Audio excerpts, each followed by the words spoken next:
Tonight, Outsider Racing League heads to the oldest racetrack in the country. It's not Indianapolis, Trenton, Darlington, or Martinsville.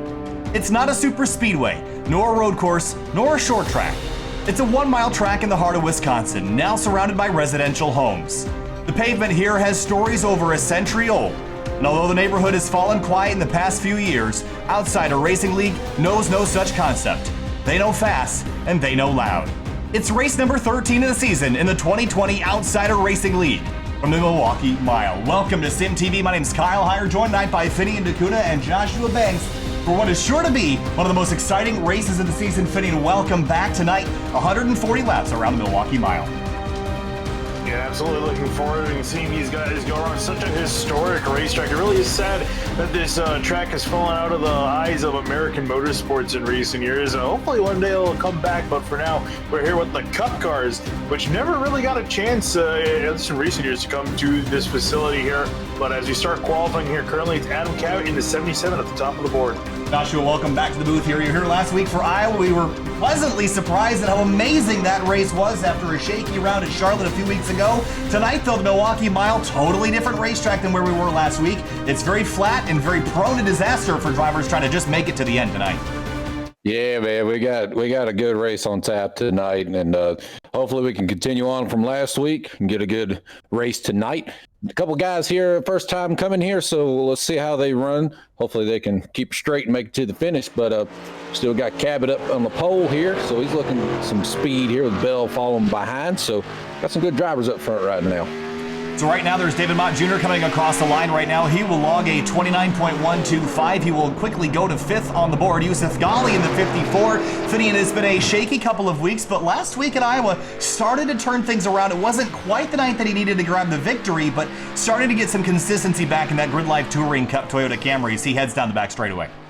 Yeah, that's really the name of the game, especially, trying to keep up with some of the guys at the top of the standings. He's fallen behind Bryce Calusa in recent weeks, wasn't able to get that spot back, still right in behind, but really I think his eyes should be on trying to compete with guys like Conor Hom and Zach Carr at the top of the standings. In fact, so close to each other, Carr's only 1 point behind Conor Hom going into this round.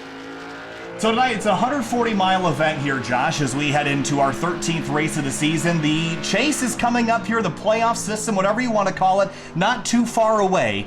How much pressure is on the drivers on the bubble right now as we trudge towards the end of the season? It's a bunch of pressure building up right now. I mean, getting closer and closer to that point. Back when I was racing here, I mean, I'd had chances to get in, and it was definitely a challenge. You wanted to go finish good and maintain your spot in the chase if you were in it, or if you were outside, you wanted to run good and actually try to get in it. So you do whatever you can, make some good pit strategies or, risky pit strategies to get you in a good spot to finish well. So we'll probably see some more of that later in the coming weeks, even maybe tonight. So anxious to see how that's going to turn out for these guys and see what they decide to do. So Conor Hom, Finney, and this is a qualifying effort I thought we wouldn't see from him. Only 16th best. Is this something to be concerned about, or do you think he's going to go way quicker on lap number 2 and go to the top of the board?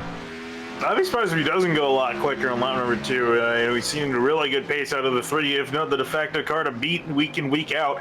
We'll see here he goes as he's coming out of turn 4 now and back across the start-finish line. Where he's going to stack up, I imagine he's going to be somewhere inside the top 10. A 28.831, that will be good enough for pole, just like we thought as he comes across the line, and that really surprises nobody as qualifying completes here. We'll head down to the racetrack for 140 laps here tonight, guys, as we get prepared. We'll take a quick look at the weather in just a moment as the field grids. This race will take about an hour and 7 minutes to complete from start to finish as we head back down to the racetrack. The weather this afternoon, Josh, 109 degrees Fahrenheit on the track surface. That is hot and that is slick. Yeah, man, the practice was running around that 80-degree mark, so this is a huge swing for these guys. A little different now on how they're going to drive the car. It definitely was loose when I was running it, coming off the corner and entering the corner, so I'm going to be anxious to see how these cars drive now with this hotter track temp, and it's going to be burning through some tires, I can tell you that for sure. The tire wear, definitely one of our top priorities to talk about this week here, Finian, as we get prepared for our next race. We had Iowa last week. That was an amazing race. We had some great battles up towards the front of the field. This is a very flat racetrack, though. It definitely promotes a lot of bumping and banging. More of a short track, at least it drives like a short track, probably even more than Iowa did last week. So your thoughts on this track and the bumping and banging we're expecting to see tonight? Oh, I definitely think guys are going to be bumping and banging quite a bit. Maybe not so much on the opening laps, maybe later towards the end, just due to the fact, how flat this track is. There's not a whole lot of banking to catch you, only 9 degrees of it. So, guys are going to be trying to fight, especially to get to that inside lane. I think guys are going to be hogging that lane as much as they can. And if someone's blocking that spot, really, the only way I feel like a lot of these guys are going to be able to move the driver ahead is going to be bumping them out of the way. So we've got a field of just under 30 drivers here tonight. It's going to get a little bit crowded out there at times here, Josh. There's really one racing line right against the bottom of the racetrack. Notice the rubber at the exit of turn 4, Josh. That is from drivers spinning out and crashing in practice. How treacherous out there. I know you were doing some laps during practice, and you exclaimed at how difficult it was, especially in turn 4. Yeah, man, it's about throttle control. The track is extremely wide from what we're used to. It's more than what you think or would think. And these drivers here got a lot of track to work with, but, you get back on the gas too soon or you get on it too hard, these suckers are going to spin out pretty quick if you ain't careful. So they're going to have to watch that tonight. And like you said, the rubber there's already building up. So we'll have to see how that goes. And like Finney was saying, this being a one groove track, we're going to see guys maybe do a little bump and run where they give a little bump in the middle of the corner, knock them up a groove and go underneath. But with this track, the corners are a lot longer too, and you're going to have to let that car roll a lot longer than you normally would. So it's going to be cool to watch how this race unfolds as being the first time with these Cup cars. I'm excited to watch. Starting lineup rolling along the bottom of your screen as we head onto the back straightaway here, Finney. And patience is going to be extraordinarily important tonight. And I think drivers are going to get frustrated for the first couple laps. But once the field gets spread out, I think we're going to see a lot of comers and goers as drivers speed up their tires. And we're going to see the long run really be the one that everyone's focused on tonight. Absolutely, and we've seen some decently green racing in the past, especially last week at Iowa. So, you're going to want to keep that in mind. This might not be a lot of short runs. It could be a long run again. You're going to have to save your stuff for the end. Conor Hom rolls out of turn number 4. He's in the lead here. Josh, bring us to the green flag as the pace car peels off for 140 laps here from the Milwaukee Mile. All right, Buzz, let's go. Let's fire the hole here at Milwaukee Mile. Let's bring it on. Get her done, boys.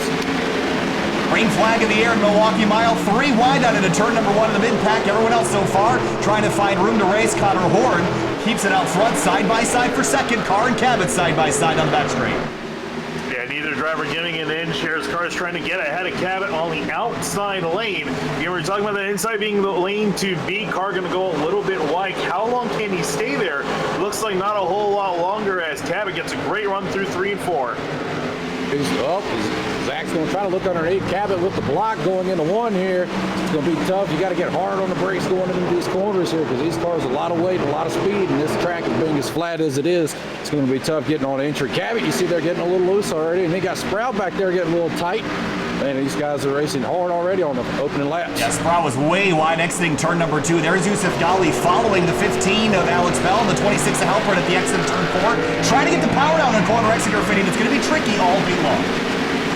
Yeah, it really is, and that's going to be the key thing is managing, and that we're talking about, looking after your stuff. That's part of the equation, especially coming out of these corners. So easy to burn it up, and we're talking before the race too. There's a stretch of rubber heading towards the pit bull just from guys getting loose off the corner. It's even the same thing off of turn 2. Yeah, definitely, for sure. So everybody seems to be single file. Now we look back here in the back. We got one guy looking like he's on side by side here. We got Bailey Turner inside of, I believe, Caleb Weekly. Yeah, they got inside of him. Now Bryce Calusta and Caleb going side by side. So Bailey was able to complete the pass off the exit. Now they're going into 1 and 2. A little tight. It's going to be tough on that outside because you can hold them going into entry and in the middle, but once that exit comes, it's going to be tough. But if the bottom guy can't get the good run either, it's you're still side by side. So looks like Caleb's going to send it in there, going to clear Bryce and actually hold the spot.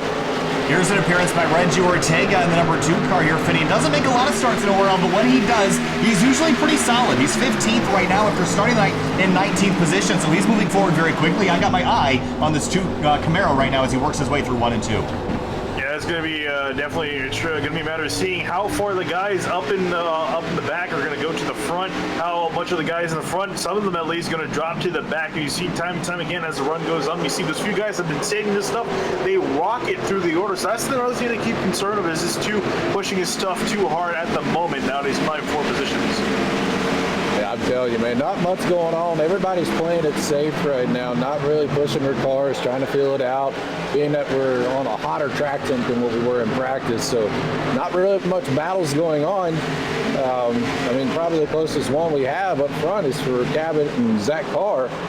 But we look back here on our winner from last week, AJ Stravado running ninth. He started eighth, He started ninth, so he's just chilling out right now, probably feeling things out. And he had a really solid win last week at Iowa Speedways to see Reggie Ortega go to the bottom of Bryce Calusa down in turn number 1. And fitting another driver we haven't seen in some time, Justin Krzyzewski, in the 4.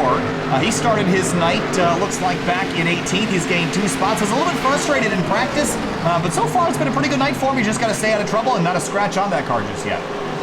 Yeah, absolutely. He's got to worry, though. He's got Brandon Bowers right behind. He was looking for a spot on that 4 car going to turn 3.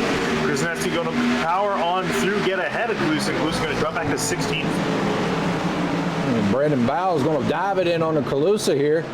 Follow Krzyzewski coming in out of 2 now, so see if he can get him clear. He's going to get him clear, and Butler's going to try to take advantage of that as well. Look to the inside of him, see if he dives it down in there. He's going to try to, and there he goes. Side by side going into 3 and 4. So a little battle there. Calusa's dropping back a little bit. Probably just saving his stuff maybe. We'll have to see. It's Alex Bell and Yousuf Ghaly down into turn number 3. Ghaly had a look at Alex Bell, wasn't able to complete the pass. Typically getting pushed out of the line and having to give up that bottom lane. That's a death sentence here at Milwaukee Mile here, Finian. You want that bottom groove, and Ghaly had it, wasn't able to complete the pass. So Bell pretty strong right now, riding in 5th. And I was just listening on board with 54 Ghaly. Got really tight off of turn 2, so much so he had to let off the gas until he was straight on the back straightaway, and then was finally able to get back on the power. So these guys really starting to struggle with the exits. Yeah, definitely. I've learned that running this car here, if you don't hit that corner right throughout the entry to the center, it definitely gets tight going on the exit.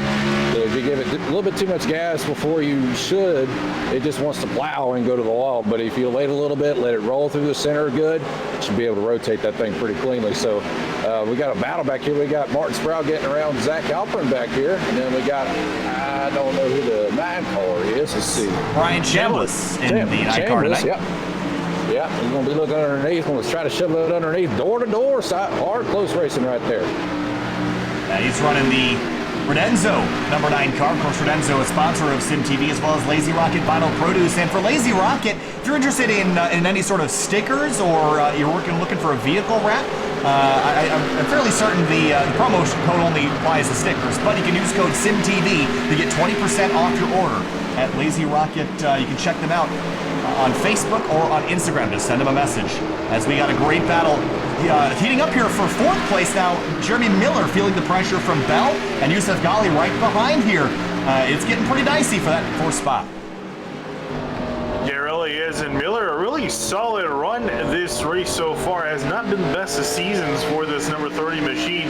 His highest finish so far this season was 3rd at Kansas. He's only had 3 top 10s, so he's looking to try to change his fate around a little bit, though he's got a very busy rear view mirror. He's got Bell and Ghaly right up in behind him.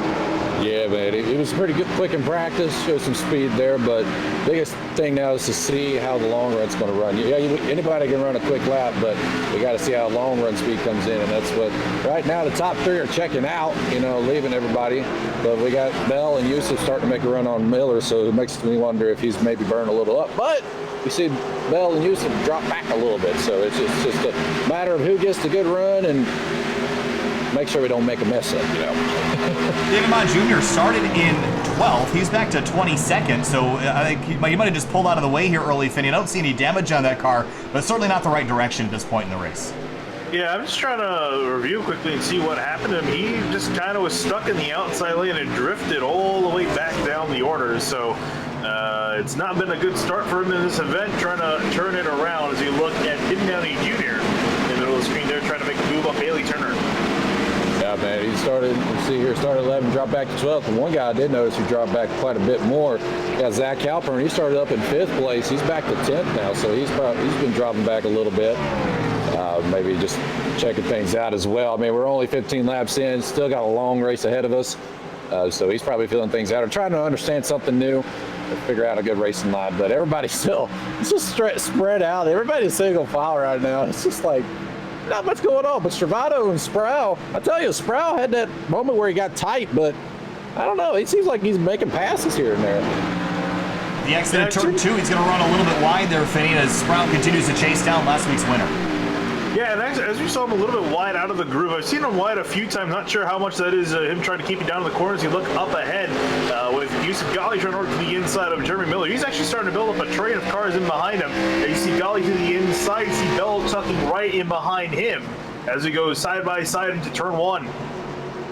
Yeah, Yousuf got past Bell, was able to complete the pass. I think Bell might have let him go, knowing he was a little bit quicker, but it looks like Jeremy got a little tight. Well, we're going 3 wide going into 3, boys. Let's go. I like it. Oh, Yousuf a little wide, thinking Bell was going to take it, but trying to give him room, but looks like he's going to get the pass on Miller. Bell wants to get more spots, so he's going to look on the inside.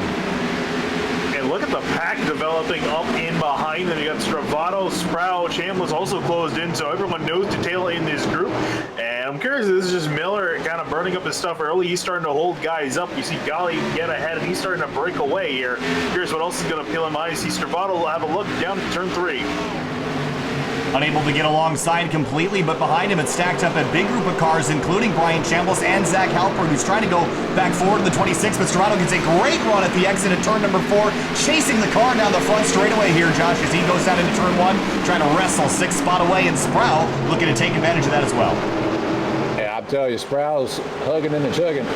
But Bell's dropping off a little bit. He was running good up there with Yousuf, but then once Yousuf got around him and tried to battle with Miller, he's kind of fallen off a little bit. So maybe threw him out a little bit of a groove here, and now he needs to get back in the line real quick and get back in the rhythm. But he's getting attacked by Chambliss right now, so side by side coming out of that corner. But he's not doing so good right now, Bell. Come on, pick it up. Into turn number 1, 20 laps complete. Sorry there, Fane. As we go back up front, Conor Hom is just checking out 2 seconds up the road. No challengers for him so far this race. Yeah, looking back in behind them there, you see Cabot and Carr. They've been playing it very patiently with one another. They've been riding nose to tail this entire run. Cabot and Zach Carr riding behind each other, under 3/10 between each other. So I think they're trying to catch up to the leader of Conor Hom. But so far, I really haven't made a whole lot of inroads. They've been running almost a 10th slower a lap than our leader. Yeah, we're looking back here now, though. We got Bell losing a couple more spots to Bailey and Zach. I don't know what happened to his car. The tires must have gone away from him now, but he's trying to hold off what he can. But Halpern trying to make a move, didn't get it off of 2. Maybe try to get a run off of 4 here. See if he can get underneath him. Single fouled right now. 22 laps into this race. We've had green flag racing since the drop of the green flag. Finian, when are we expecting our first caution? Are we expecting a caution? This is one of those tracks that it seems like things should be spreading out, but they're really not. They're still bunched together. I can see a crash happening any moment. Yeah, they really can, especially looking at that big group of yourself forming up in behind Jeremy Miller. They're all still pretty much nose to tail fighting for position, so something can go wrong. All we need is one thing to go wrong, and we can see a pileup of cars coming out of one of these turns. So, so far so good. These guys have been letting level heads prevail, and everyone just being very patient. They know what's at stake here. They know it's going to be a long run race. They're just settling in and just picking up positions one by one. Yeah, I think that, in my opinion, the looser a setup is, or the more, how do I word this? I can't word this right. The more the more chances you are to wreck in the car with this setup, the better you are racing. Because everybody don't want to wreck. They don't want to wreck, spin themselves out. So everybody's going to race smart at the beginning of the race and try to make it to the end of the race. Now, if you had a setup that was more comfortable to drive, you'd probably be seeing more wrecks, I believe, early in this race. But everybody's racing good right now. Single file still. So far, so good. Jeremy Miller in the 30 car sits in 5th place. AJ Stravado in right behind him. And Finney, every time AJ Stravado wins, it seems like he rides that wave of high for so long. And he had just finally gotten himself unstuck of some of the worst luck we've ever seen on Sim TV back at Daytona at the beginning of the year. I think the winning has done wonders for his confidence, and he's still running inside the top 10 right now. He's got a quick car. I think he's be capable of winning again today if he just continues to run and do what he's doing and maybe play some strategy later this afternoon. Yeah, his last 3 finishes, too, have been inside the top 10. He had a little bit of a dry spell leading up to that, but it's been so far so good for Stravado, and looking at picking up again a few more spots, he can get past at least 4th for now, as he's right behind Yousuf Ghaly and Jeremy Miller. But yeah, really solid run with a 33. Yeah, man, I'm happy to see him run good now. Really a fan favorite throughout the entire league. So for him to run good, it makes everybody happy as well. Because like y'all noted, he's had struggles throughout multiple seasons. So see him do well. It's pretty awesome. See him run up here to the top 10, possibly top 5 if he can get around Miller here. But he's got a lot of pressure though coming from Martin, Sprau, and Chambliss. But it's just hard to pass. It looks like. Oh. I mean, nobody can really get. Big stack up at the exit of turn 4. Halpern got tight. Now we're going to try 3 wide. Bowers backs out of it. 4 cars under a blanket as they head into turn number 1. The 26 lifted, and Tim Downey Jr. had to make a hard left to avoid running into him. And look at this. Oh, man, he got really tight on exit there. He was able to avoid the corner. Tim Downey Jr. going to peel off ahead of him. Here comes Bowers to the inside of Halpern, now side by side to turn 3. It looks like Halpern's going to get the short end of the stick. It looks like it, man. It falling back even more spots. Being up there in 5th, he's figured something out to get back those spots. But still early in this run, 28 laps in. Still got some time. He's just going to let Reggie go right now. Probably not fight it too hard as we speak. But we've seen this last week. Hronis was burning his stuff up later in the run, but then we saw him work his way back up. So maybe one of those instances where somebody's just backing off for a little while, and then near the end of the race, we start seeing him work his way up to the front. And again, we talked about this last week a little bit at Iowa, Finney, but Tim Downey Jr.'s season has just been absolutely abysmal compared to his championship run last year. Not sure if it's just getting used to the new package of changes or what, but Tim Downey Jr. is just really having an off season, and this is going to be such a disappointing run. I know he didn't really win the championship in dominant fashion last season, but he had a bunch of race wins, and right now it looks like he's just battling hard to stay inside the top 10. He's 11th right now.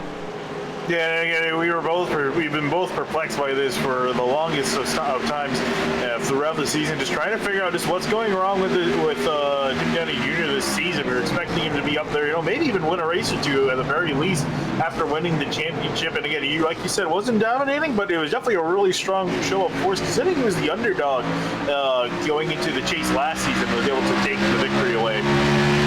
It's just consistency, man. He was showing it a lot last season, and this year it's just not, or this season it's not showing it as much. But like what I said last week, it's just one of those slumps you just got to work your way out of. Sometimes it may take a while, sometimes it may be real quick. So hopefully we can figure it out. But we got Bowers looking all over his rear end, wanting to get around him.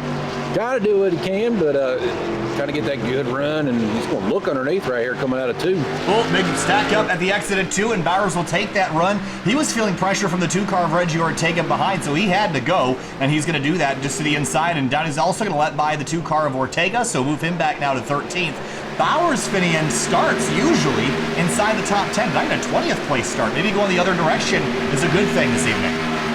Yeah, hopefully for him, again, is so good in qualifying the races. Some have been good, some have been bad. He qualified 3rd last week, and I finished in 8th, but it's very much been, and here's the interesting thing, too. He started 26th at Charlotte, ended up finishing 5th, so, he might be going in the opposite direction, like we were saying. And here's a pass for 5th. That's AJ Stravado to the inside here, Josh, as they exit turn number 4. Stravado takes the lead over, 5th place away from Miller, and here comes Sprau to the inside, wants that spot as well. Yeah, man, he got a good run and finally got a look underneath and was able to grab that spot. Miller losing 2 spots on there. They've been proud. They've been stalking him a little bit, just waiting for that right moment. And it seems like that's going to be the key tonight, is just keeping the consistency, keeping close behind somebody and putting pressure on them, waiting for their mistake, because it just seems like everybody tonight is just single filing it and just running their race until somebody makes a slip up. So, Freddie, let's talk pit strategy here a little bit. Right now, we've got Conor Hom leading this race by over 2 seconds. We're 34 laps into a run, which I can imagine we could go a lot longer than this, but when do you think we're going to start seeing drivers come down? Because I have a feeling it'll probably be more related to tire wear than fuel tonight. Yeah, we'll have to see on that because, you know, with these guys running 80% fuel here tonight, with my estimates, they can go about 74 laps on a tank, which is conveniently just over halfway. So these guys could potentially make it just have one trip down on a pit road. Again, if the tire wear is that bad for these drivers, which, you know, it's decent, it's not terrible at the moment. Again, only really halfway potentially through the run. If they can hold on for another 35 laps, they can make it only on one stop.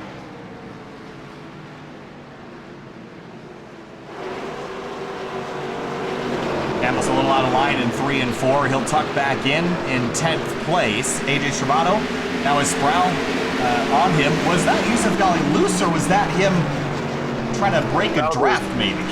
No, that was him very loose off the corner. Wow. Good little driving from him right there, big guy. I wonder, though, like y'all were talking about tire strategy and stuff. Running in the practice, the right side really did give out. The left sides didn't show a whole lot of wear. I mean, obviously with the 30, 40, 50 lap run, they're going to show wear, but in comparison to the right side, it's not going to be as much on the left side. But that right side's pretty much gone at this point, I think, because you can lap times drop about almost a second and a half, 2 seconds. So once you come in for tires and stuff, you're going to be gaining some spots, but the long run is where it's going to hurt you. Don't go too soon, kind of thing. But I tell you, Stravado and Sprau caught Yousuf again. I mean, they were just stuck behind Miller. Now they got clean air and open track, and now they've run down Ghaly. So see what they can do here. Kind of scraping the wall for Ghaly on the front straightaway there, Finney. He got awful close to it if he didn't hit it. There might be a slight wrinkle on that right front. Again, this track is so flat, there's not a lot of banking to catch you if you make a slight mistake. Yeah, so far it looks like the car's clean again for now as he gets really close to the wall off of turn number 2. But yeah, he's got Stravado and Martin Sprau closing in on his rear. And those cars looking a lot faster than the 54 at the moment. Yeah, I'll be anxious to see if there was a caution, since we're seeing the guys who are running with good speed. It seems like Stravado and Sprau got some speed. Ghaly's, he's up there in the front holding his own. But if everybody in the top 5 could get back together again, I'd be anxious to see what those 5 guys could do. But we see Bailey back there. He's been gaining some spots. I mean, I don't know where he started at, but he's starting to gain some spots here. Started 15th up to 8th now, so running some pretty good lap times here, starting to make some passes, and Bell behind him is making recovery after, dropping back a little bit, so getting to look up a few passes in there as well. Off into turn number 1, big slide by the 30, just can't quite get the nose to rotate in, pushes up in the center. Turner's able to keep it lower, Bell even lower than that, and it's all about getting at least a little bit of air to the nose here, Finian. Following in line, as we know, is pretty treacherous. You lose the nose in these cars, so if you can just get a foot or 2 farther left, you can just get a little bit of front downforce on this car as we hit 100 laps to go. Yeah, that's really where you need it, and you can see these guys come off out of turn 4. Right in behind them, Brendan Bowers just picked off another position, just got by Brian Chambliss for the 10th place spot. Here's a look at the turn number 4 for the 19 car. Just scraped the wall slightly, just a small touch there, but do that a couple dozen times throughout the race, and you're going to have yourself a pretty gnarly amount of damage on the right front. Looks fine for now, but a scrape for the 19, so he's certainly pushing hard. So we go back to the battle for a second. These two have been kind of in no man's land all race long. Cabot in the 77 in second, Zach Carr in third. I would argue it's really not even much of a battle. Again, they've been in the same exact order since about lap 2, I think, the rest of this run. So I don't think they have any desire to change this. I mean, looking at the gaps too, we haven't really mentioned it. These two guys running just about 2 seconds behind the leader, so they're fairly close to Conor Hom in comparison to everyone else. You look at Yousuf Ghaly, 10.8 seconds back from the leader, so it was a massive gap between positions 3rd and 4th. And I think that's the reason these guys haven't really been battling. They're just happy sitting behind one another. They're very close to the lead, and if they need to do something, they can try to play the pit strategy to potentially. Oh, trouble! There it is. Under 3. Caution. Never mind about that. Caution out. It's the 30 of Jeremy Miller. That is down in turns number 1 and 2, and some fairly significant damage to the left rear of that car. Let's go back and see if we can find where it happened. Here is a look. Oh, touch from the 24, Bailey Turner. He just drove him off in there and took him out, guys. That was wow. That's pretty straightforward. I wonder if there was something that led up to this, maybe. It was interesting, though, at the end of that wreck, it took off the nose of Bailey, so a lot more damage to his car than it did to Jeremy, so interesting there. Don't know what led him to do that.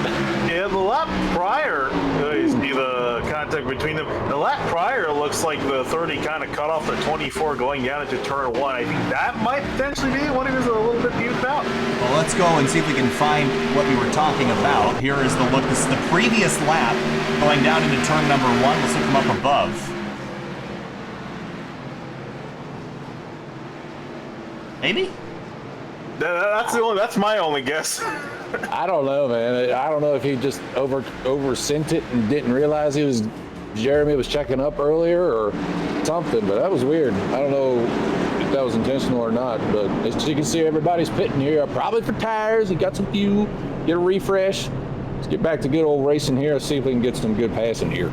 Yeah, everyone's going to come down to pit lane for Mr. Feelgoods, as they say, Finney, and everyone's going to want him. They've been begging for him for probably about 35 of the 45 laps we've run. As the 77 wins the race on pit lane. And that was a 4-tire stop. Oh, the 3 car. Does he have a penalty, Finney? He's sitting there for an awful long time. No, man, that's really surprising. Probably got either a speeding penalty coming in because, oh my goodness, he's probably just letting everybody go knowing that he's going to be in the back anyway. But, oh, man, that's going to hurt because track position is super key, as we saw. I mean, not many people, some people were working their way to the front, but, I mean, we know Conor can do it, but it's going to be tough, man. It's going to be super tough. Still on pit lane, 50 seconds in. There was 51 seconds. That's pretty much a standard speeding penalty, is it not, Finian, based on the time here? Yeah, I was looking down at his speedo as he's coming down pit road. At one point, he went up to, he was hovering at 40, above 46, and then it went up to 47. So, got pegged for that. Yeah, so that's for Josh. That's kind of an unnecessary risk. I don't know why he would have done that. I mean, you have the race lead, you have the first pit stall. What's the risk? I mean, it's way more than a reward, I would think, for the 3 car. I think that was a silly mistake. It obviously was because he had a gap between second place. And he didn't have to really push anything to, try to beat him out. I mean, there was enough gap that he could have just coasted in and coasted out, but something bit him in the butt, and I don't know why he stayed in as long as he did, because it's an end-of-the-line penalty for speeding, so don't know the reasoning behind that. Maybe just waiting on it. Literally everybody was in the pits, but it changes the whole concept of this race now, because we got the top 2 here, Cabot and Carr, top 2, and then the boys I was talking about, Stravato and Sprau, who are working their way through the field, they're going to be up there right on these guys. So, and then Ghaly, of course, he was sitting there in, I believe, 4th at this time before the caution. So, see if these top 4 guys, top 5, can put a little show on for us. I want to check in on Bailey Turner's front nose here, Finney, and how much of a penalty is this going to be? Oh, is there cars crashed on the straightaway? What was going on there? Yeah, that's some shenanigans going down on a pit road. I'm sure. Oh! Whoa, what happened there? That just boogered up Conor, too. Let's look at this again. The 31. Oh, that was just a huge miscommunication by both those drivers there. Wow. That was big. Bowers with damage, Conor Hom with more damage as they were coming to the one to go command. Oh, yeah, man. Dude, that's gonna affect Conor's car. I would think. I don't know. Being the first time racing here, I don't know how damage is going to affect this, but we'll see. All right, coming back to the restart, lap number 48. Some drama has ensued after a 45-lap green flag run. Closing in on halfway at about 30 laps. Cabot in the lead. Carr to the outside. Ghaly, Sprau, Stravato, the rest of your top 5. Pace cars off. Green flag back in the air from Milwaukee Mile. The Carr got a really good restart right there. Going to be side by side going into 1, but Cabot's going to get that run on the bottom, so he's going to possibly get him clear. Yousuf's going to try to get underneath Carr. But, man, they're 3 wide back here for top 20, top 15, something like that. Good. Time of day. Yeah, and these guys are really vying for these spots, especially we saw Sprau got loose going into 3. Oh, he saved it, though. He sent it in there hard, but, oh, my goodness, man. He was sideways going into 3, and Stravato's going to get back around him. That was a wild restart there. We saw 2 and 3 wide. The 10 car way sideways down into turn 1. Well, Can he save it? Oh, not quite. He's going to get the inside wall. We're going to stay green. The 30 car is going to come to almost a halt as they exit turn number 2. A wild slide for him as we go back up the road, still battling for position. Chambliss at the 25. Oh Oh my goodness! I tell you what, everybody's a little anxious now to get going. This is where it's fun. It's fun for us in the broadcast booth to get going because they get all aggressive and stuff. But oh man, they got used to the car, I guess, and they're trying to get as many spots as they can because they know track position is super key. Getting all the spots they can before we get potentially into a green flag run. Yeah, got to do it while the tires are fresh here as you see these guys rocket down the back straightaway here. And curious to see who's going to step up and take away the lead of this race. Currently it's Cabot, but Carr and Ghaly right in behind for the lead.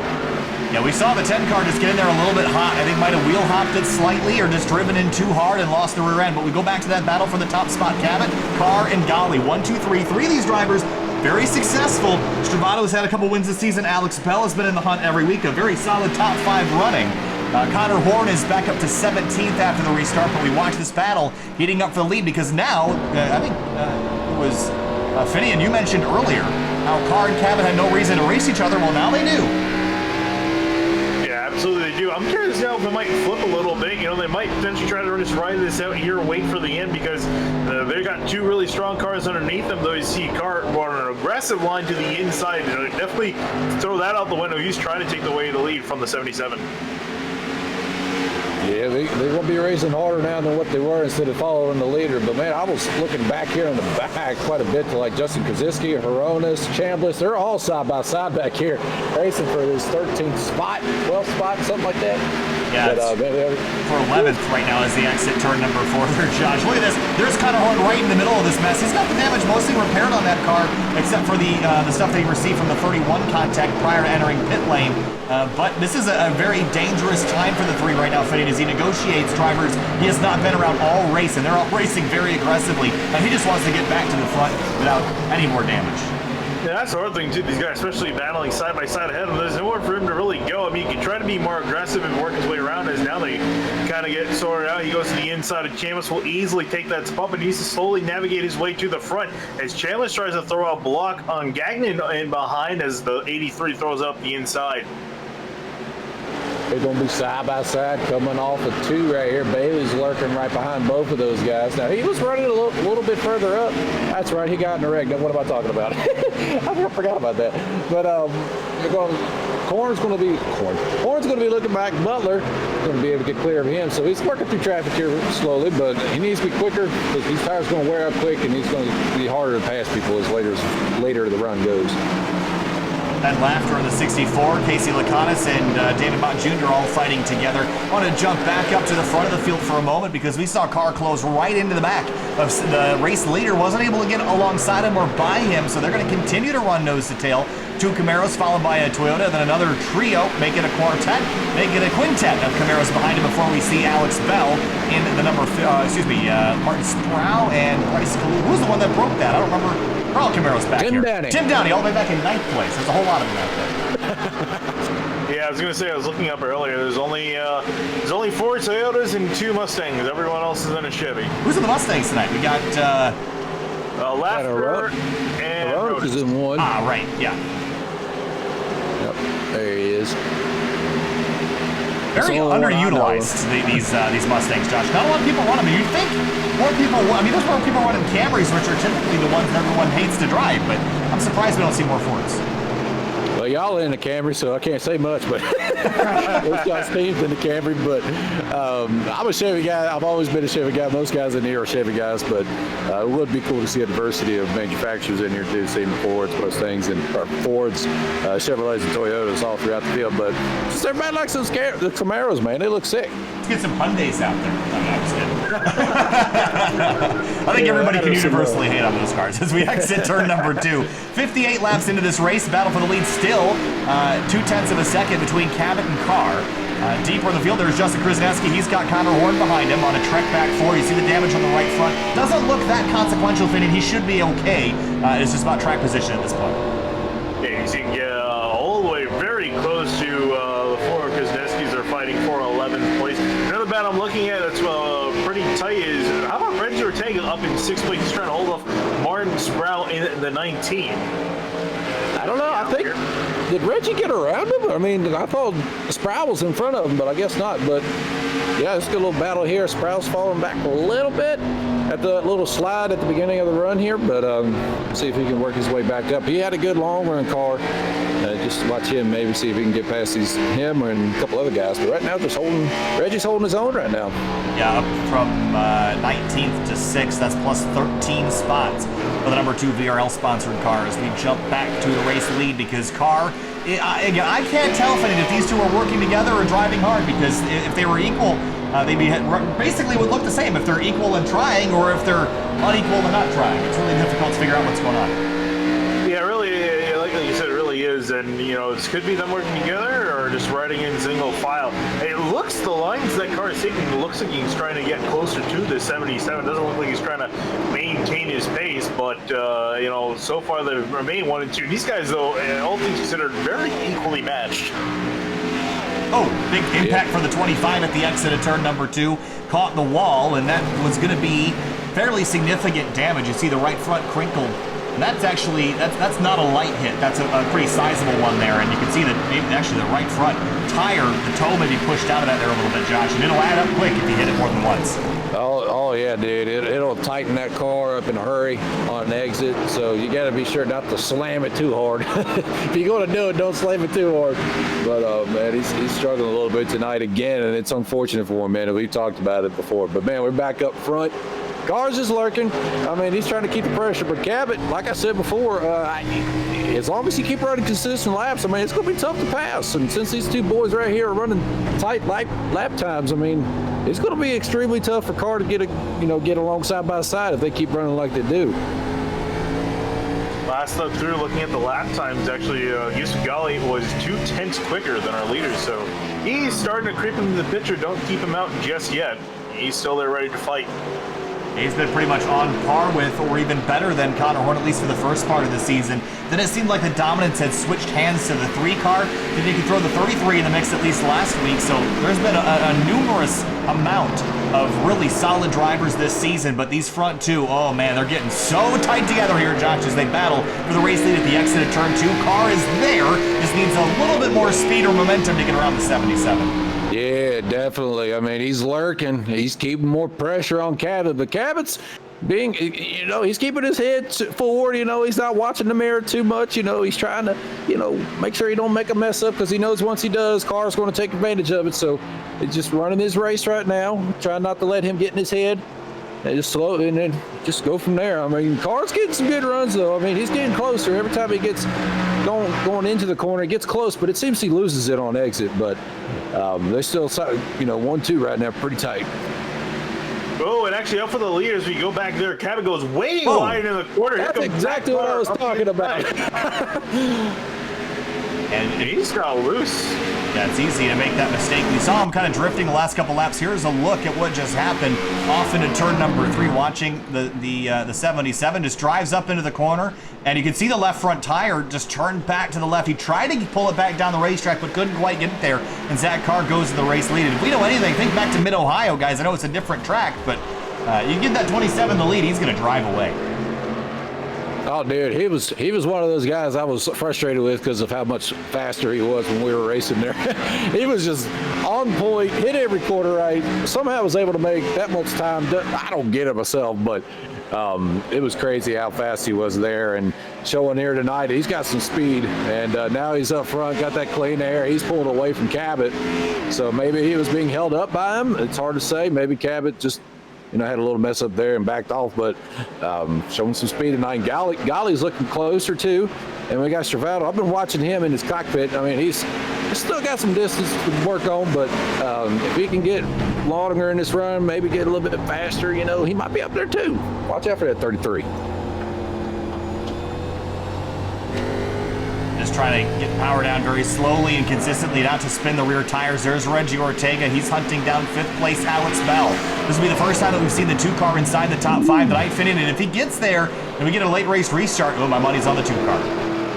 Yeah, he's got a really solid run set up for him. We saw him running outside the top 10 this caution. He's able to take advantage of it, put himself inside here, and claw his way up the order. Got around Sprau earlier on, and now is trying to work around Alex Bell. You see Sprau took a very wide line through turns 1 and 2. Checking back in on the 30 car of German Miller.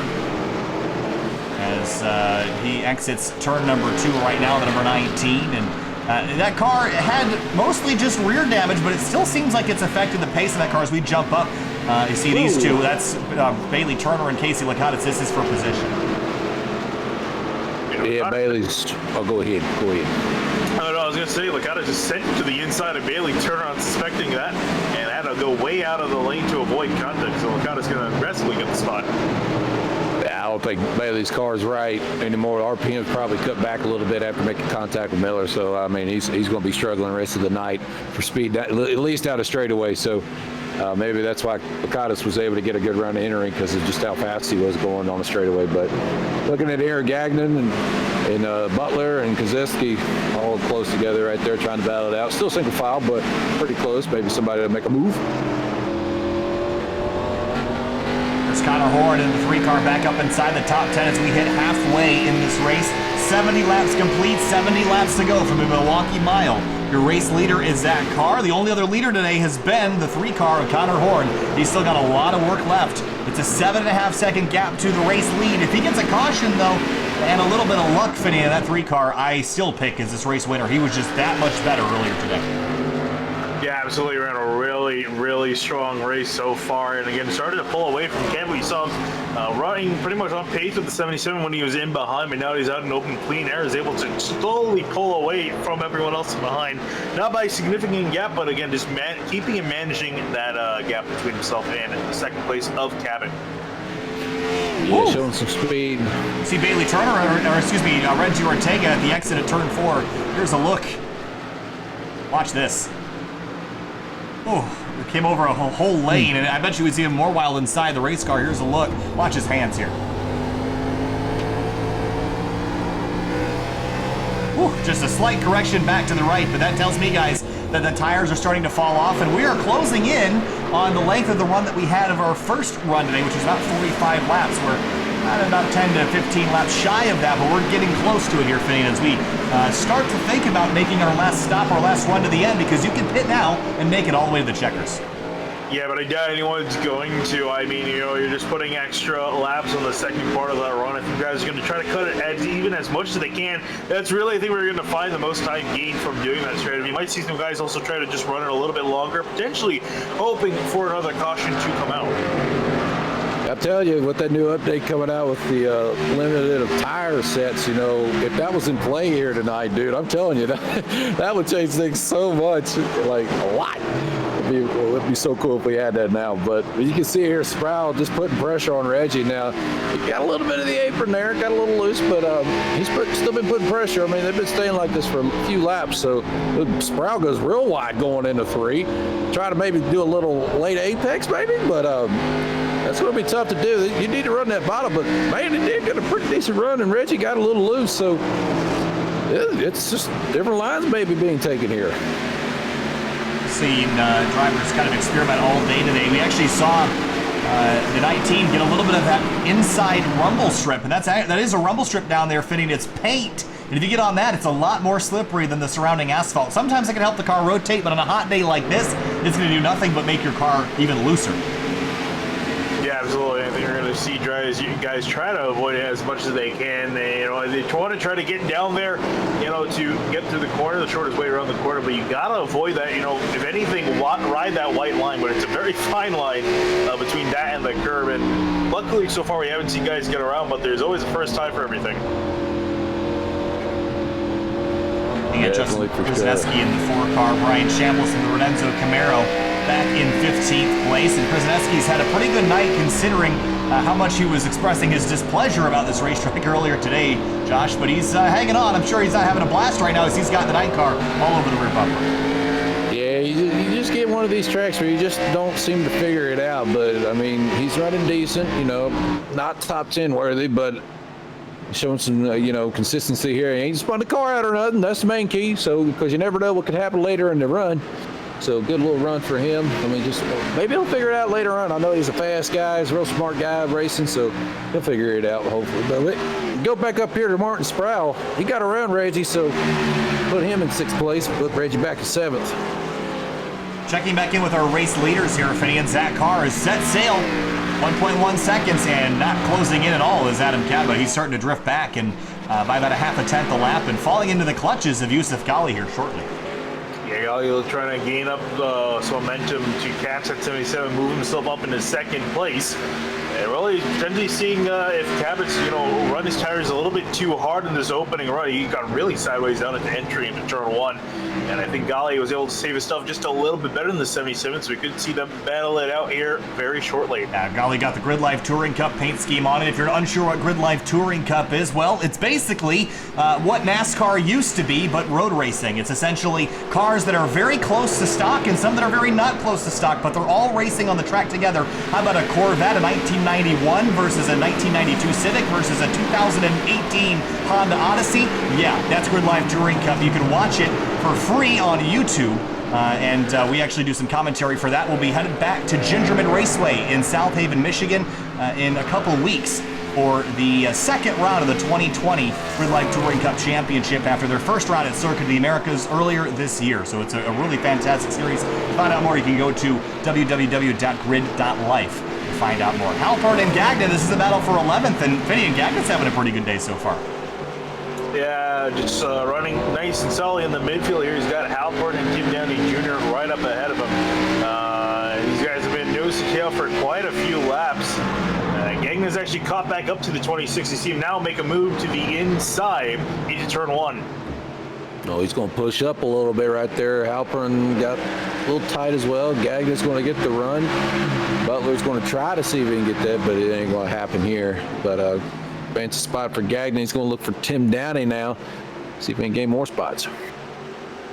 Powers off corner exit. Unable to get the power to the ground. The 25 slipped big time out of turn number 4. And Gagnon's going to go to driver's right. He'll have a look down into turn 1 and complete the pass. So Tim Downey just struggling to get the 600 or so horsepower to the ground without spinning up the rear wheels. What package are you running here today, guys? Is this the 750?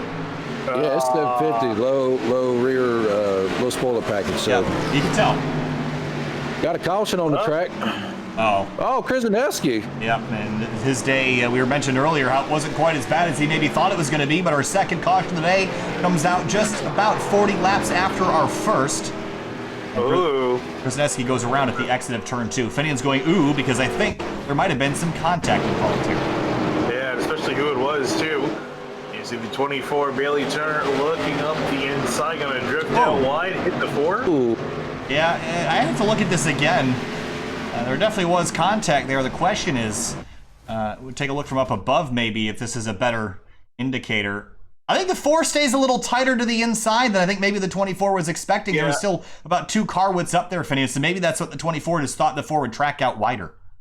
Yeah, definitely looking more like a racing incident upon further inspection. So I don't think we'll see an EOL like the 24 got last time for the last incident.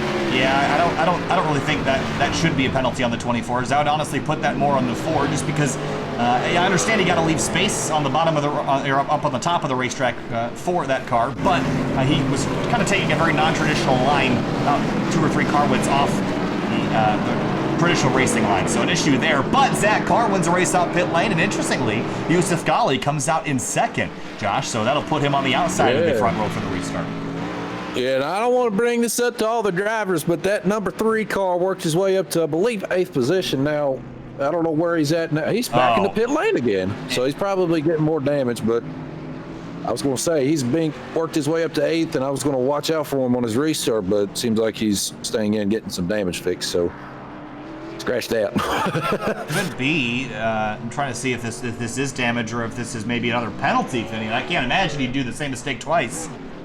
No, it just looks like crash damage. He's staying there. Yeah, he's staying there quite a bit. I can imagine it's just fixing up some damage. I mean, you might as well when you're down there. Although I am a bit surprised considering he made some decent progress up the order. In fact, I'm trying to double check where he was before this caution. I think he was inside the top 10 at the very least, 8th or 9th, I think. Yeah, he was 8th, running 8th. Yeah, 8th. So really surprising to see him come back down, because if you say that, we're going to have a shot of getting back up into the lead here, especially considering from this point on, these guys can make it to the end on fuel. So I imagine you're going to, unless another caution comes out, we're going to see these guys stay out on the same set of tires. All right, well, predictions, guys. We've gone a maximum of 45 laps under green. We're going to be about 65 or so, or 55 or so laps away from the finish, maybe a little bit less than that when we go back green. Do we go green to the end, or do we have one caution, or do you think we're gonna have a few before the end of the race? I think we might have a caution. We've been seeing a caution every almost 40 laps now. I think we're going to probably still see that pattern occur. So with the math on that, we're looking at a caution with about 20 to 15 laps to go. This is my pick. I don't know, man. I think it's going to be another one on his restart. I mean, I don't know, maybe instantly, but we saw the last restart. People getting some crazy moves, especially in the back, going 3 wide and stuff. So probably going to expect maybe one in the next 5 laps. So I don't want it, but it may happen. So just watch how these drivers react this time around. We've been too well behaved, guys. I think it's about time everything goes down the hill. We had a really clean Iowa race last week that had some really solid racing in it. This week, though, this is a challenging racetrack to stay clean and green. We've done a really good job, only 2 cautions in 87 laps, but now there's more on the line. Everyone knows they can go to the end unfueled. There's no strategy from here. It's just going to be brute force. Camaro versus a Camry on the front row. That's a whole rash of Camaros all the way back to Halpern in 9th place. Here we go, lap number 88 of 140. Flagman has the green flag in hand. The pace car is going to make the hard left back onto pit lane. And we're got 60 laps to go. Ooh, green flag back in the air, and a big stack up there as the 54 did not get going. Whoa. Behind it, the 26 car slides into the wall. Whoa. The 6 car gets drilled as well, and our caution is not out. We're still green as the field stacked up in turn number 1. Yeah, they crashed effectively, Halpern and the 16 Cockrell. Dang. I'm amazed the caution didn't come out. I was going to say, I was like, my prediction finally came true. 54 way out of the groove in turns 3 and 4. He's going to slide up, lose a bunch more spots. The trouble on the restart has cleared itself, so we're going to continue racing. Big crossover by the 20 of Calusa. He thought better of it. Back to the driver's right as they head down into turn 1 and goes around the outside of Gagnon. Whoa! And Reggie goes real wide. Yeah, I'm not sure what happened to him. Just went really wide into turn 1. He's going to lose a few spots from it.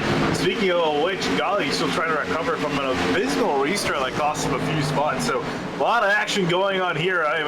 Josh, I'm surprised your prediction didn't come true.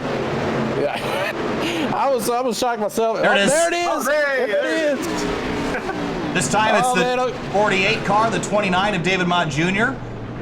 And Zach Halpern is on pit lane. Obviously, he was involved in that previous caution. So there's our 3rd caution of the night. This time the 29 and the 48 got together. Oh, and there was contact from the 11 of Aronis. That triggered that whole thing, and the 48 just had nowhere to go.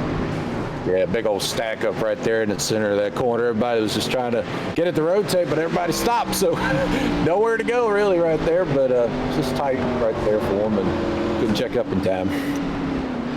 Let's go back also, and we'll get a chance to see what the issue was on the restart. There was quite a bit of wiggling and wobbling as they came to the restart, but it was the 26 car which I spotted first. Was there maybe contact with the 6? Here's a look. There's a big stack up behind the 19, the 20, the 26 lifts, gets hit from behind. And there was the contact there. Then the 64 Ben Laughter, nowhere to go, and Cockrell unsighted drives right into it. Yeah, since Yousuf got a little messed up on the start, everybody was checking up for it, and guys in the further back didn't see it in time. And well, Cockrell, though, look at it. He checks up real perfectly, but everybody come up the track and just he had nowhere to go. He was actually missing a shift. He couldn't get the car into gear and was spinning the tires all the way as well. Ooh. So he was struggling the entire way up to speed and was probably focused on just keeping the wheels from spinning, and probably wasn't looking out the windshield when that all mess was happening in front of him. So unable to avoid that as we check back with our race leaders. No one up front will hit pit lane here. The 54 of Ghaly is going to restart in 5th after slipping up out of 2nd on the restart. Everyone else is pretty much where they were except for Jeff Wright, David Mott Jr., Elliott Butler, Laughter, Halpern, and Cockrell. They are drivers who were involved in that chaotic restart, and I don't think we're done doing that quite yet, guys. It's just there's too many cars left and too little laps left to go clean and green to the end. Oh, dude, it's not. They're getting more aggressive. We're seeing it tonight, and they want to get as many spots as they can. I mean, these boys been holding it back since the beginning of the race, and now it's time to get on with it. We only got 40 to go. They know about 10 laps in. That's about where you're going to finish when we single file here, if we do get single file. So you're going to see some hard racing, boys. I'm looking forward to it. Yeah, that's the thing. Really, is going to be a matter of do you push hard in the anticipation of another quick caution coming out, or do you save your stuff here anticipating a long run? Because it could very much go either way. We get a caution early. I think we're definitely going to see that. However, I think once we're maybe 10, 20 laps into the run, I think we're definitely going to get a solid long green flag run after that. So I think that's going to be a decision for a lot of these drivers to make, whether to push hard early on or save their stuff for the end. Jeremy Miller in the number 30, he was involved in our first caution of the day off the bumper of the man that's right behind him right now. That's Bailey Turner, 12th and 13th, guys. So they've kind of recovered from where they were earlier this afternoon. That's a new little thing you got there. I got all sorts of fancy graphics here, Finian. I've been working hard. Is that a text box that you have, or is that a... I got all sorts of boxes. There you go. I'm playing with my new toys. Leave me alone, all right? Hey, dude, have fun in the booth, man. Bring it.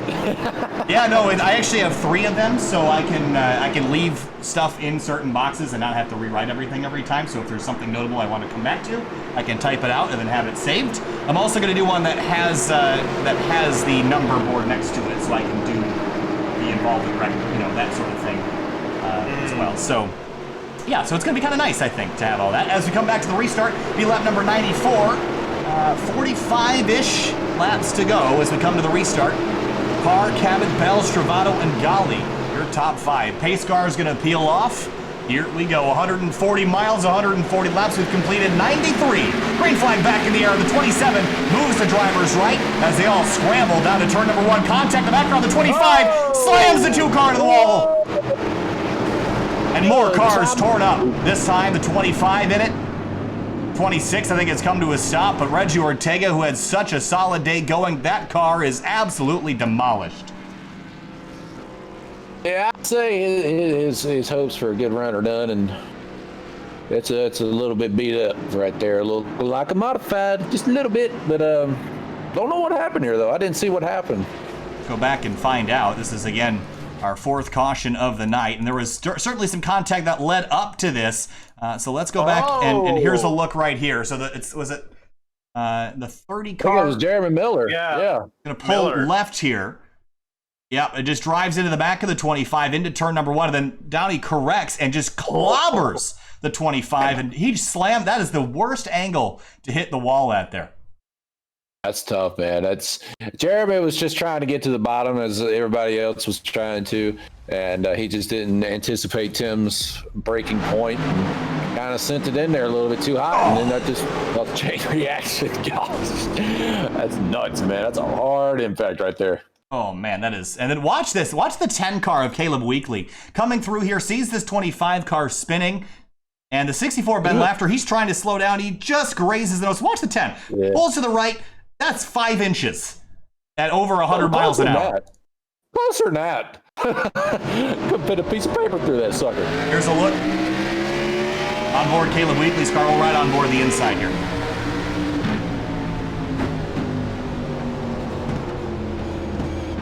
And well done. That was. I don't think he needed to make that decision, but it worked out. As he picks up a couple spots, ends up in 14th after all of that mess. So pick up our 4th caution just shy of lap number 100. Now it's Zach Carr and Alex Bell, your top 2. And these restarts have been massively shaking up the front 5 here because the outside lane just cannot get grip right now up there. Yeah, absolutely. It's kind of insane to see how much has changed so far. How about Alex Bell up in 2nd place? We were just talking about that. So he's appeared up in the front here. I'm curious to see what we can see him do. And Bell showed he can be pretty aggressive. We saw him with his fantastic move at Charlotte through the grass and then some at entering turn 1. So I'm curious to see what he's got up his sleeve in that 15 car. Yeah, he was taking the pass in the grass to an extreme.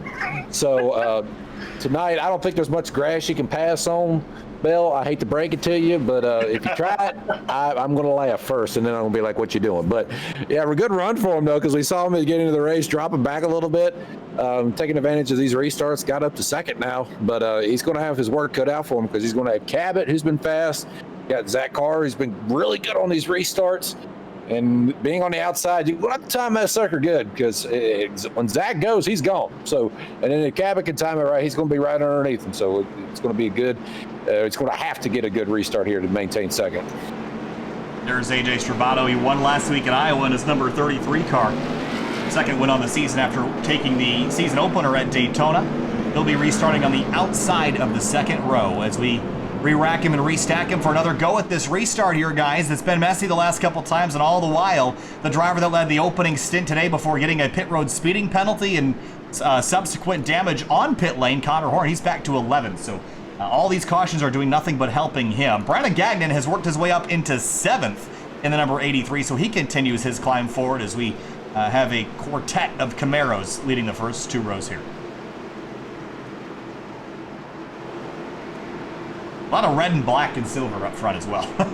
There's a lot of that going on. One color I ain't seen is white and green, and that was mine, so none of that out in the track. 97 laps down, in case you're wondering where Joshua Banks is right now. He's as we come out of turn number 4, Zach Carr on the inside is the control car for the restart. Here we go. Green flag in the air. Lap number 99 of 140.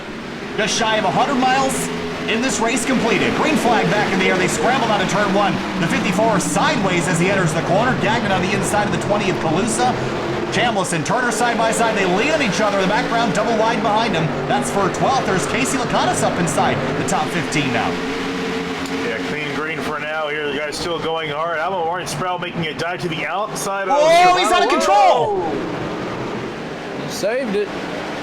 Hey, Sprau's been running that outside, trying to do something with it, but on these restarts, it just doesn't work with the cold tires. And, well, I mean, obviously we've had a couple cycles, but even with them a couple laps on him, it's still tough to run that outside. But he's trying to see if he can hold off Calusa. Calusa, I thought, got loose, but looks like Sprau got the run there.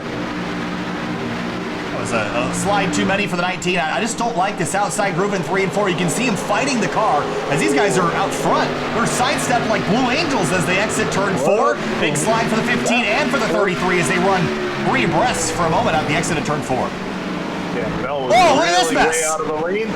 Oh, man, and everyone's all over the track. And getting aggressive, boys, is what I want to see. We got Bell and Yousuf side by side going into 3. Bell's going to try to pitch it in there hard. He's going to try to see if he can push them up, use them up a little bit, get a good exit off of 4. Looks like he's going to clear him right there. Stravato's going to follow in line. I thought Bell's going to clear him. Yousuf got a good run on the high side, but I don't think it's going to be good enough.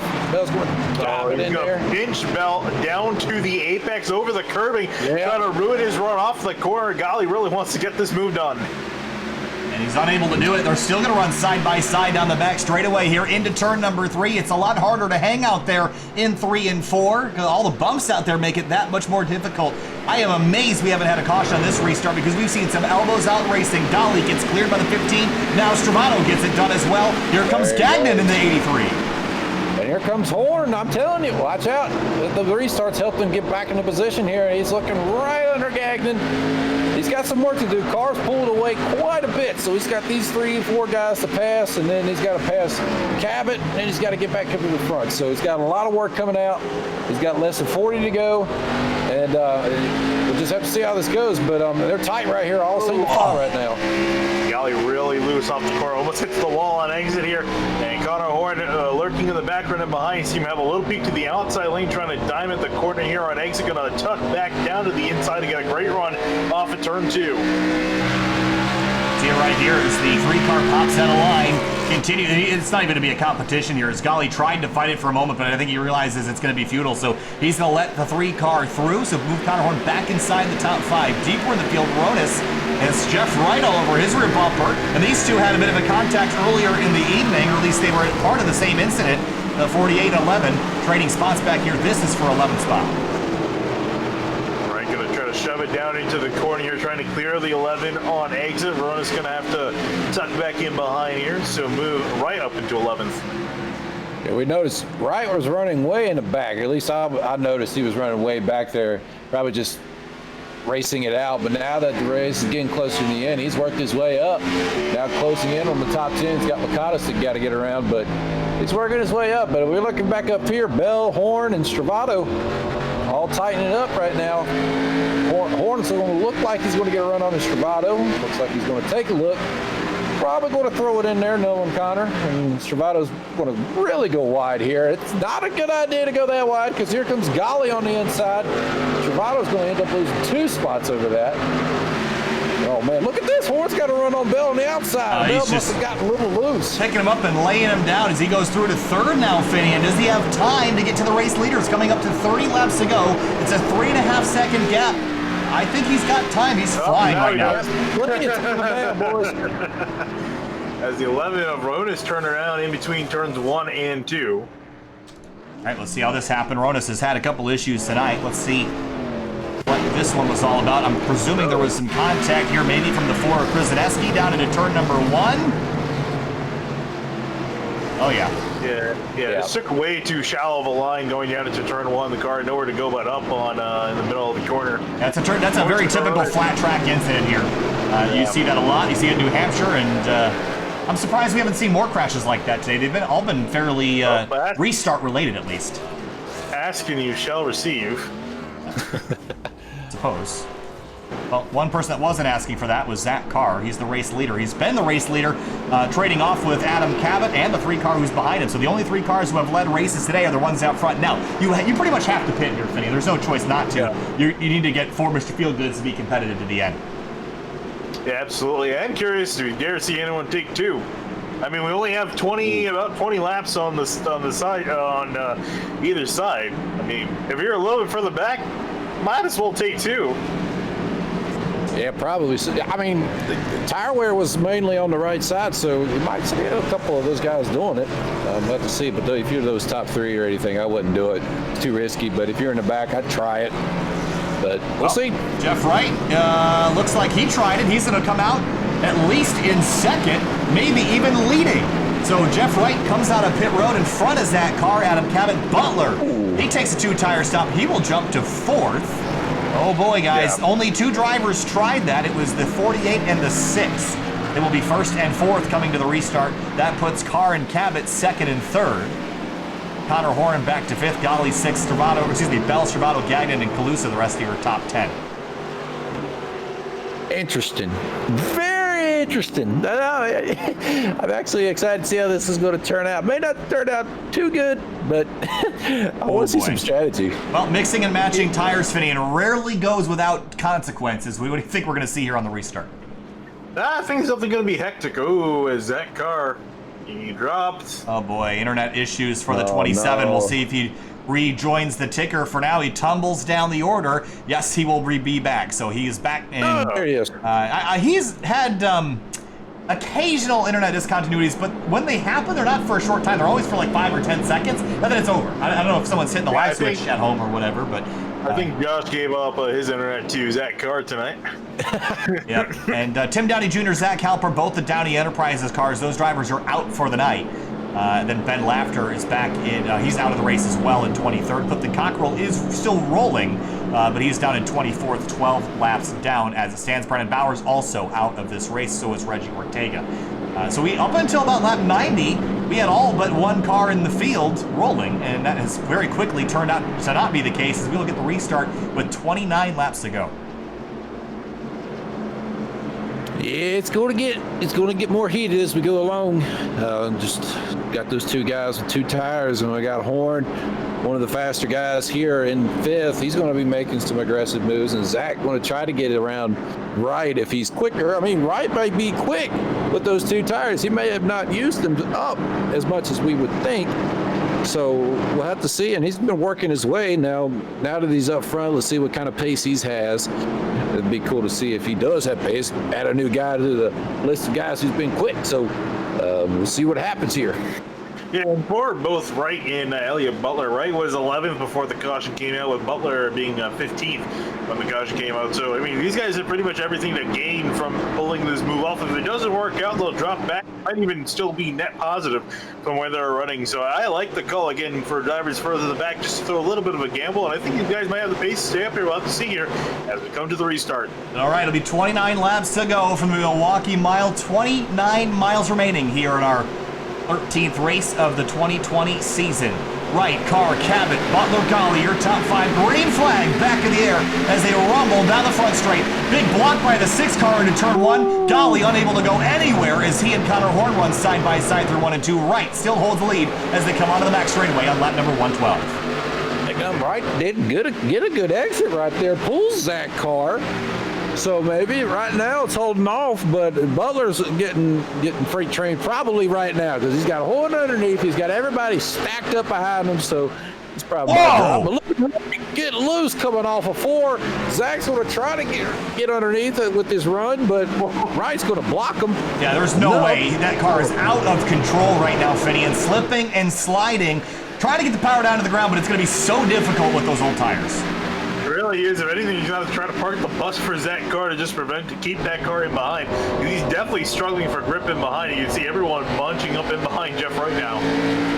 I tell you, who likes to see this holding Zach up is Cabot and Horn. I mean, the more he's held up, the closer those 2 guys behind can get to him and get around him. But Zach's going to have to make a move now, man. If he wants to get away from these 2 guys, he's going to have to go. And right here, he's putting the pressure on him. He's going to try to look to the inside. Maybe. Nope, not enough.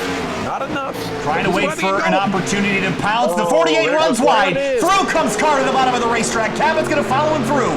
Wright goes from 1st to 3rd, maybe to 4th in 1 corner as the rest of the field streams on by.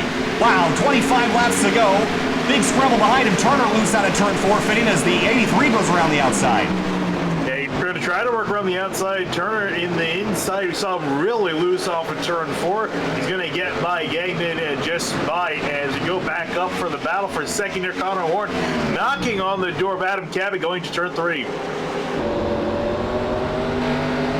It's been an up and down day for the 3 car as they exit turn 4. 25 laps to go for the 3 car to get past the only other 2 drivers to have led at least reasonable amount of laps today. The 48 led a few, but very quickly dropped to 4th on those old tires there, Josh. Yeah, man, but hey, this is a net gain right now. I mean, 4th spot, 2 tire call.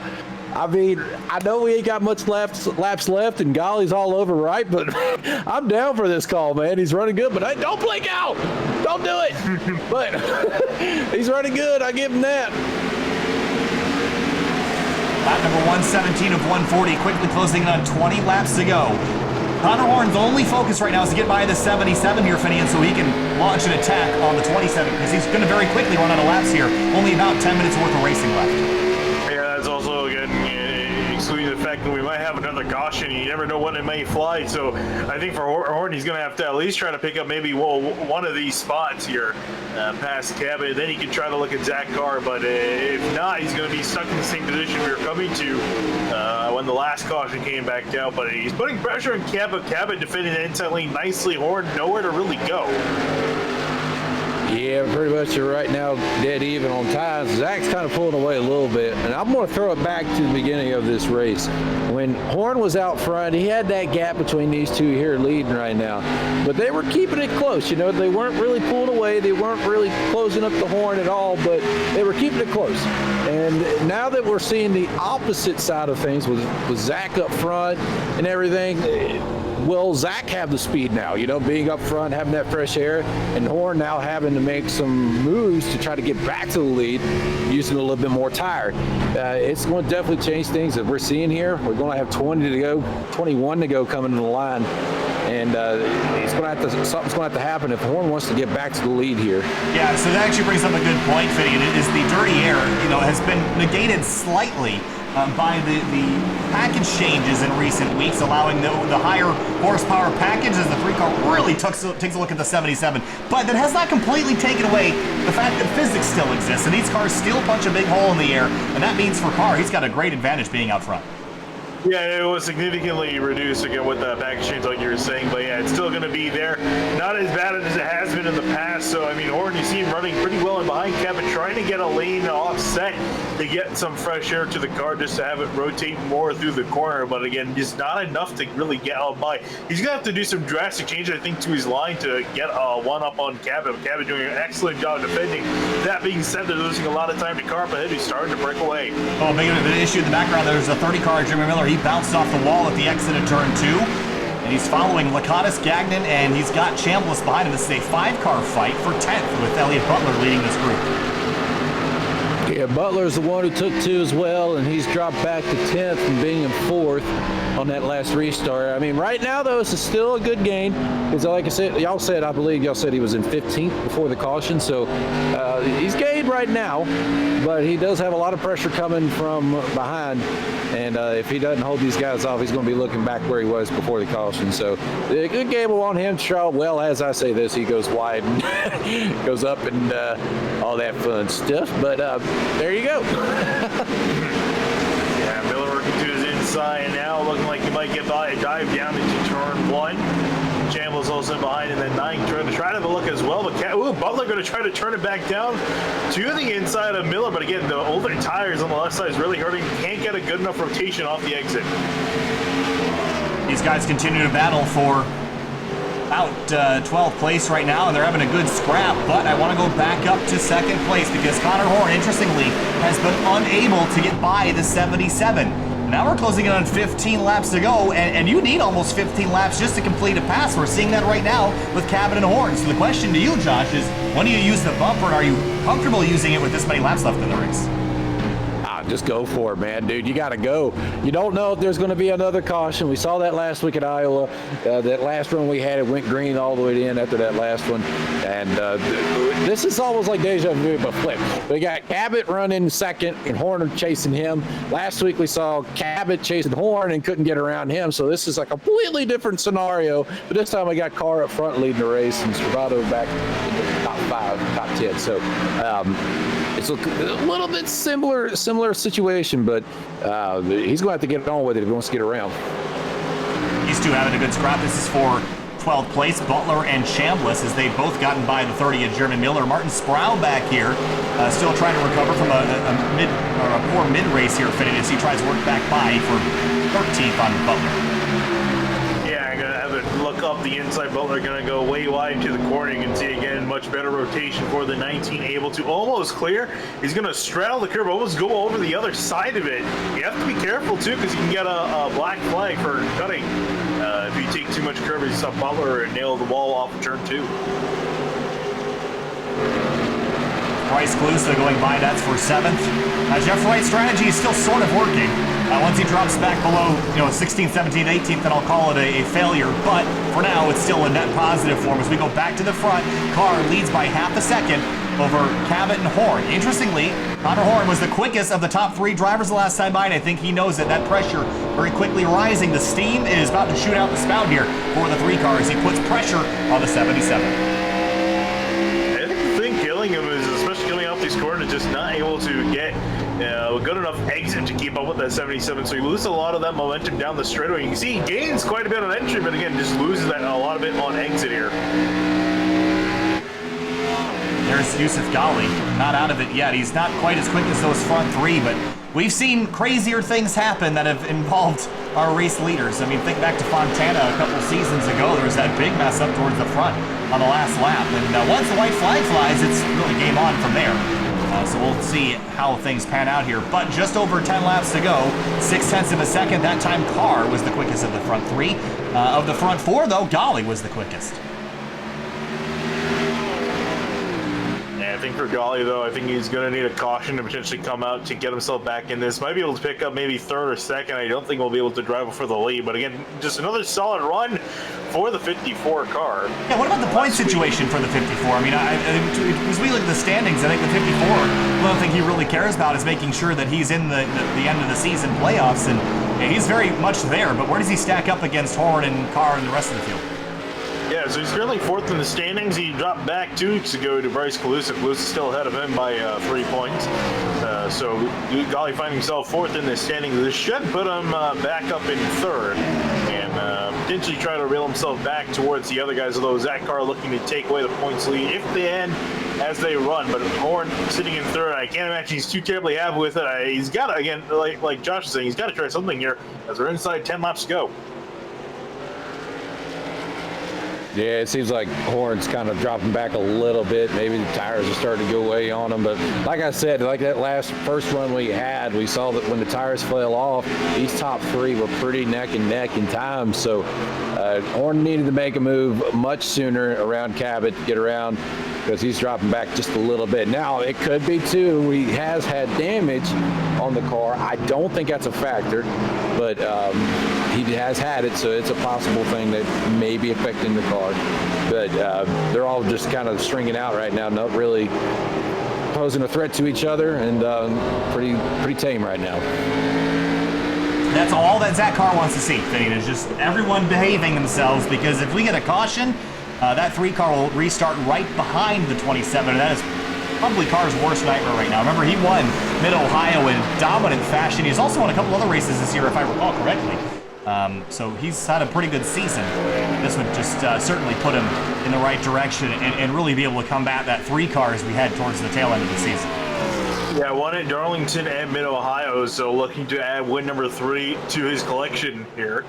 And the only driver to really beat him in the wins department, other than that, is he would actually, this win would tie him with Yousuf Ghaly with 3 wins, and Conor Hom with 5 wins to his name.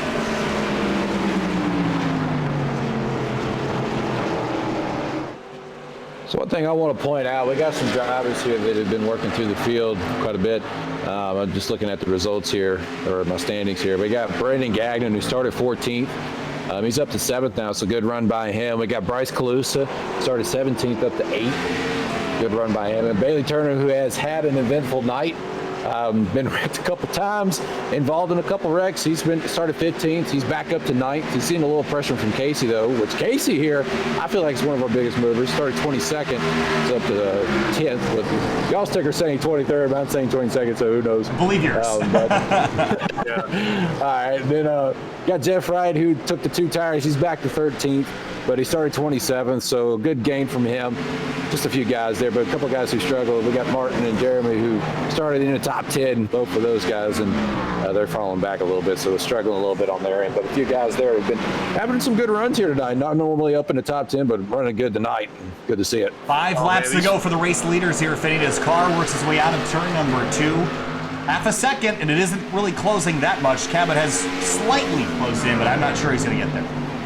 No, I really don't at this point. I think like we were looking at earlier, I think this that battle for the leads kind of died out for now. Again, caution's really what would do them the favor for the guys in behind. Speaking of which, look at the 50 and the 24s. You just pan to it. These guys are almost about to wreck each other. They're really going at it for this 9th place spot. Side by side going down the straightaway here. I mean, spot's a spot and a point's a point in the top 10, top 9th position. And look at Chambliss trying to get into the top 10 here.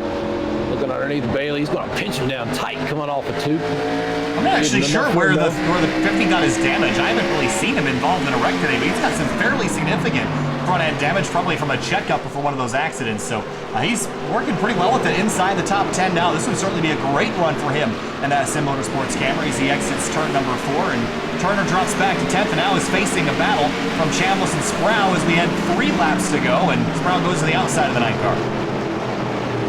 See him constantly in that outside lane, trying to diamond back down for a decent exit off 2, but again, the tires screaming for a grip here in the later part of this run. Well, they ain't going to be screaming much longer. We got about 3 to go. Oh, shoot. Big lockup for the 9 car of Brian Chambliss. 2 laps to go. If we get back to the white flag, there will be no chance at a green-white checker. We'll have 2 attempts. If we do get a caution, the 19 is Sprau crashing on the front straightaway. We're going to stay forward, stay green, as now the leader hits the back straightaway into turn number 3. Oh, Zach, you don't know about nothing. It ain't nothing going on back there.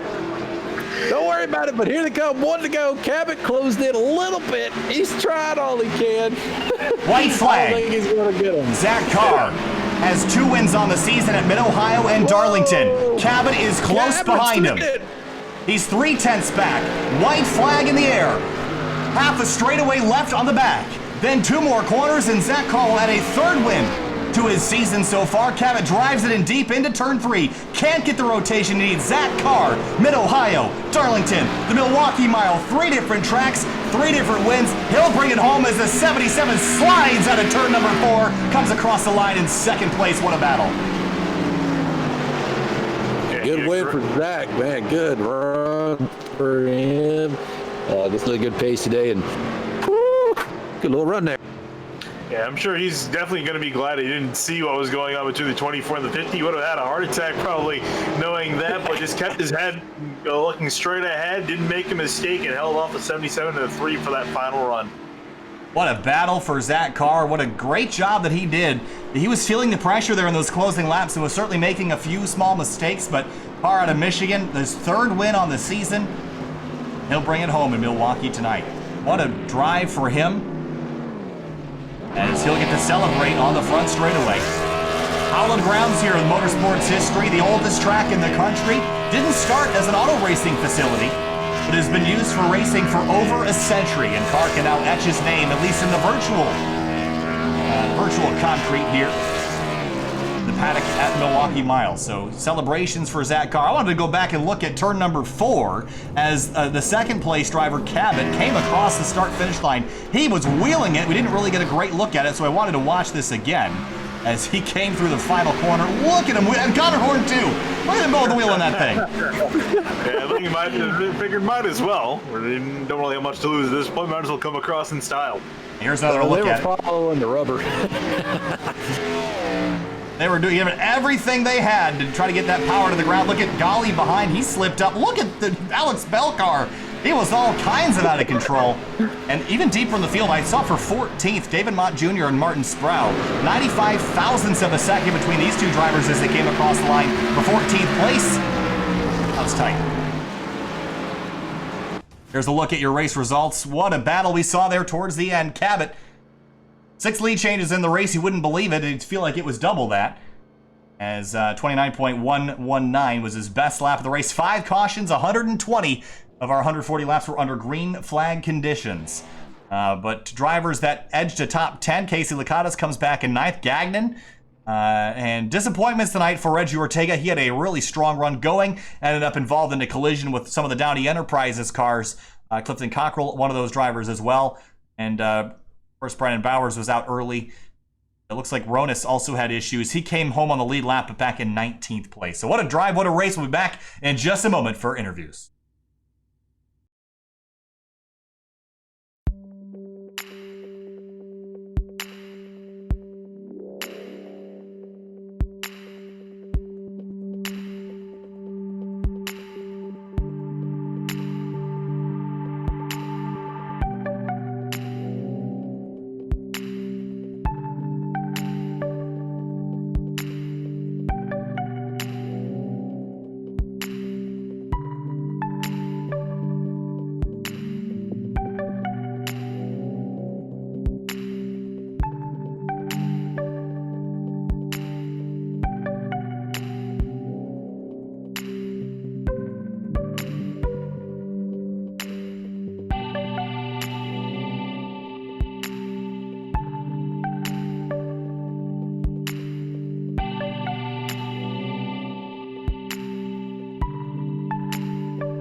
Welcome back live to SimTV in the Milwaukee Mile for the 13th race of the season in the Outsider Racing League. Here now with 2nd place finisher Adam Cabot. Adam, you gave it everything you had in the closing laps there and drifting out of turn number 4, but not quite there. Half a second back. You still got to be pretty happy with your performance tonight. Yeah, I'm definitely happy with my consistency lately, and it was a really good race overall. But again, like last week, it's so tough being that close, and tonight, with this being, I guess, such a flat track, but also kind of high speeds going into the corners, clean air was more important than I thought it would be. And I feel like I made one mistake all race, and it was with Zach right on my bumper a couple runs before that last run there, and pretty sure that's what lost me the race. So if I could just have that one corner back, I feel like I would have a good, much better shot at winning it. But Zach raced me so clean.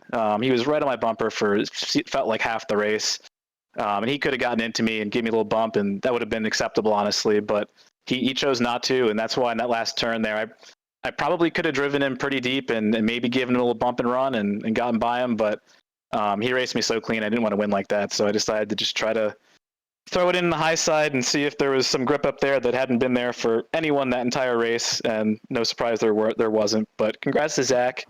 And overall, it's I think my 4th or 5th top 5 in a row, top 3 actually. So I'll take it. But man, I want to win this year. So close, half a second back at him. Better luck next week. We'll see you there. All right, thanks, Kyle.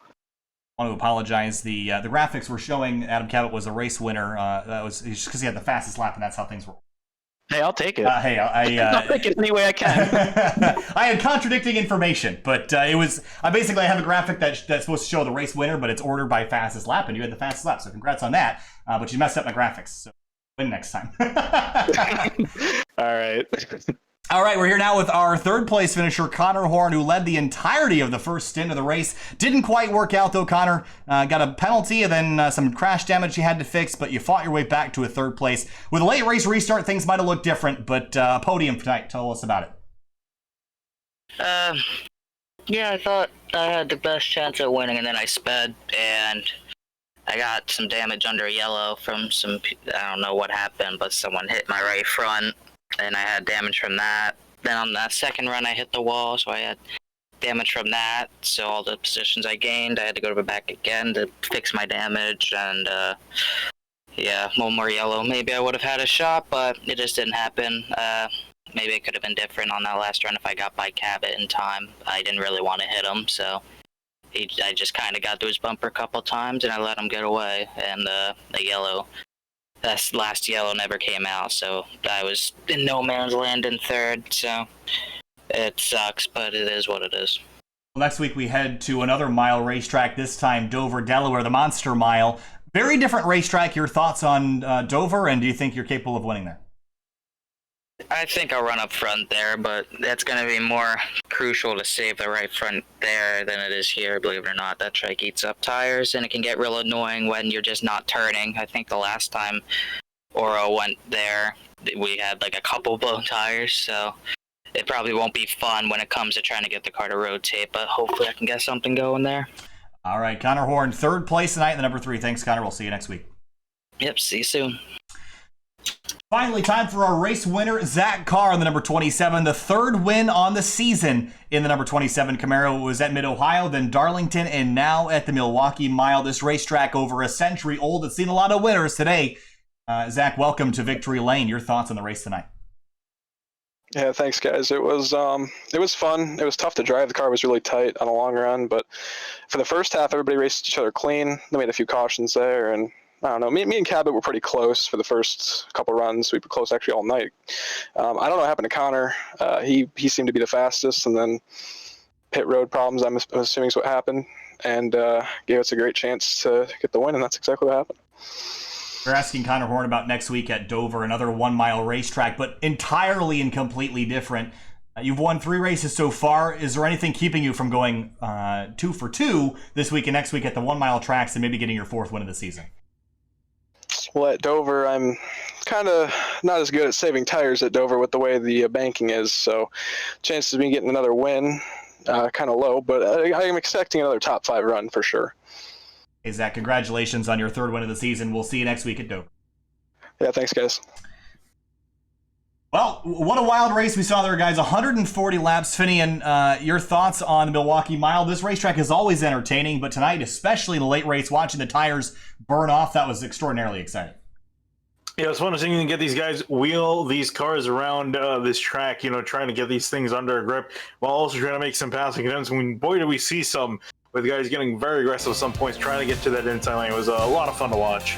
And Josh, your 2nd week in the booth here, from Iowa to Milwaukee, and then next week up to Dover, Delaware. That's a little closer to home for us, but the Monster Mile, that place chews up and spits out race cars. That's going to be a really big challenge next week, probably even more challenging than what we saw today. Yeah, that's definitely going to be tough. Everybody likes to drive differently there too. I mean, we got some different lines, even though it's a bottom feeder track, different ways of attacking that track, and it's going to be fun to watch to see how people do that, and maybe conserve tires or go hard at it. We'll have to see. I love that track, one of my favorite tracks. Wish I could race there, but we'll have to see how these guys do. All right, next week it'll be 10 o'clock Eastern on Saturday night. Outsider Racing League continues from Dover Monster Mile. We'll see you next week. Have a wonderful night.